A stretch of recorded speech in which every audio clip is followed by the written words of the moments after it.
no amount of healing vibes is going to stop cancer. What's going to stop cancer is if all of us collectively stop the cultural death machine that is producing carcinogens on a mass scale. For those of you who don't know, amongst other things, Crimethinc is an anarchist book publisher. And they're kind of cool and uncool in various different groups, and I tend to think that they get a disproportionate amount of criticism for the very little amount of like truly objectionable things they do, and not enough praise for the good things that they do. So yeah, go and check out their website. There's lots of cool stuff there. I'll do another video on that later, but at the moment I'm going to join the critics and level a criticism, the one that I think is a bit more significant than the ones that they usually get. Perhaps the best illustration of the problem that I have with Crimethinc is found in the first issue of Rolling Thunder, which is their journal, which you can download from their website. And in this issue, a guy called Neil wrote into the magazine. Neil was fucking pissed off, and he was pissed off about this poster which Crimethinc was distributing. Now, personally, I think that the biggest problem with this poster is that the metaphor is kind of inaccurate. Like, it doesn't quite work for me.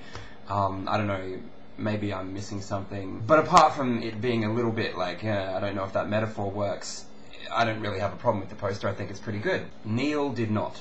Neil basically argued that this poster was a massive affront to transgender people who found plastic surgery to be a liberating experience.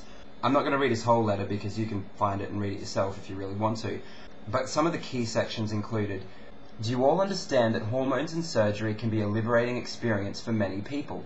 And get this, for all my fellow anti-capitalists out there, it is sometimes a decision made within the context of an oppressive workplace where someone has to pass in order to keep their job, feed their family, or even avoid rape, assault, or murder.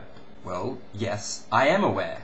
Where on the poster does it say that's not the case? Because to me, the poster isn't saying people who get plastic surgery are bad.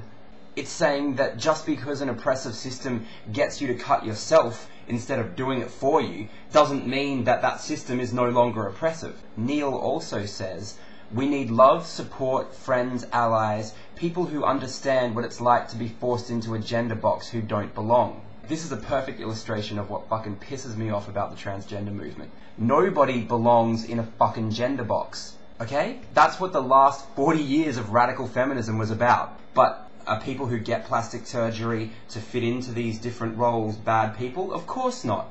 Just like black people who sit in bathtubs of bleach aren't bad people. But is the system that compels these people to do this bad? Yes, of course. Am I wrong for pointing it out? Am I disrespectful to these people for pointing it out? Fuck no. Almost worse than the horrible politics advanced by Neil was Crimethinc's response to the complaint.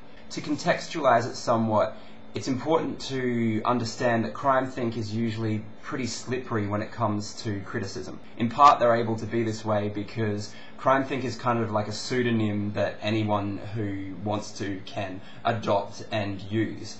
And so often when a person criticizes something that's been published as a Crimethinc publication, the response will be something akin to, you can't be against Crimethinc. Crimethinc is no one. Crimethinc is everywhere. Your foot is Crimethinc. Crimethinc, dandruff, Milan, puddle, freedom. So it was pretty shocking to see that their response was, the poster has since been removed from circulation on the grounds that even if it was intended only as a critique of the sexist, abusive beauty industry, people who already have to deal with the bigotry and violence of our gender-normative society shouldn't have to deal with the stress of feeling disregarded.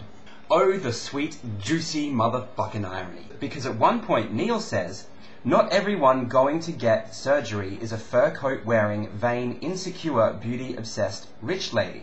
And Crimethinc had nothing to say about this. But isn't this statement completely fucking disregarding many of the women, both middle class and working class, who were survivors of the plastic surgery industry, and coincidentally also deal with the bigotry and violence of our gender normative society?